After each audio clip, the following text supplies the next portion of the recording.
Tani ne padyshim që ka një diskutim apo një diskurs që ndodh kryesisht në studiot televizive, i cili është i ndryshëm nga diskursi që ndodh në fakt me qytetarët në çdo vend, dhe për fat të mirë, qytetarët një herë në 2 vjet, një herë 4 vjet kanë mundësinë e tyre për të shprehur dhe janë shprehur në mënyrë sistematike në favor të sekreteve që unë po ngrej, që Partia Socialiste i di problemet që kanë njerëzit, i gjendet këtyre problemeve, tenton t'i zgjidhë padyshim problemet që ka me gjëra që nuk shkojnë ashtu siç duhet, me gjëra që mund bëhen më mirë, me shumë probleme, por me shumë probabilisi Partia Socialiste është gjendur gjithmonë njerëzve afër në gjithë territorin, është ajustuar, shërgulluar, ka ristrukturuar strukturën e vet, ofertën politike. Dhe ndryshon sistemi zgjedhor sa herë që ndryshon masa trupore, apo jo? Ndryshon sistemi zgjedhor pa debat publik, shpejt pa pjesëmarrje të shoqërisë civile, dhe ja që ndis masës trupore sipas interesit të partisë në pushtet, edhe partisë demokratike që merr pjesë me kënaqësi për ta kufizuar konkurrencën dhe pa mundësuar hyrjen e re në politik. Tani, po apo jo? Jo.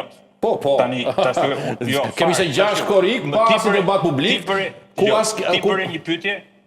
Jo, për koment në fakt, nuk një koment i cili ke shumë drejt ta bësh, unë komentin më shky.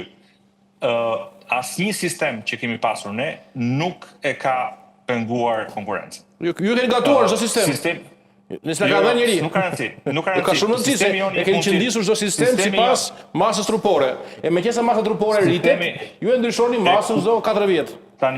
Tani, sistemi jon i jep mundësinë çdo forcë politike që ka një numër caktuar votash, që është shpeshherë më i vogël se numri i votave që i duan një forcë politike në Holland apo në Izrael, që të marrë pjesë në parlament në proporcional kombëtar, i jep mundësinë të jenë përfaqësuar. Pra, unë nuk kam pa në një forcë këtu që të ketë 12%, apo 13%, apo 15% dhe s'është e përfaqësuar.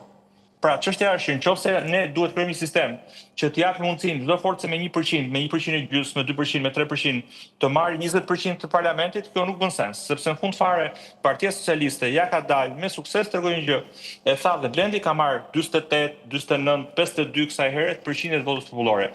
Kjo nuk ka të bëjë me sistemin. Ka të bëjë me faktin që në fund fare 1 në 2 njerëz kanë dalë kanë votuar për Partinë Socialiste në mënyrë sistematike për 12 parzgjedhje.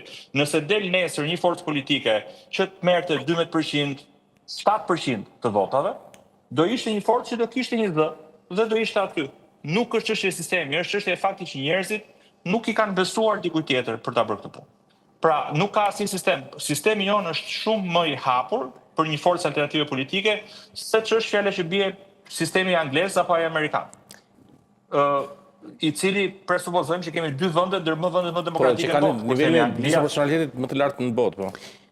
Padyshim, po nuk i shajnë për mungesë demokracie. Askush ka nga ne. Nuk thotë që Amerika nuk është vend demokratik apo Anglia nuk është vend demokratik. Pra, nuk është çështje sistemi, është çështje e sasisë dhe mbështetjes që mbledh. Problemi është fakti që forcat caktuara politike nuk ja kanë dalë në mënyrë sistematike të mbledhin mbështetjet popullore, nuk është problemi i sistemit. Dhe e gjejmë çështjen ke sistemi. Dhe për më shumë sistemi në Shqipëri është bërë gjithmonë me bazë të gjerë. Çdo sistem është mbështetur nga numër shumë i madh votash në parlament dhe nga shumë aktorë caktuar. Pastaj ne mund ta gjejmë po edhe në mes grevurie, po. Mazniku ka një pyetje Blendi Çeka. Ka një pyetje Çeka. Përshëndetje. Pyetja ime është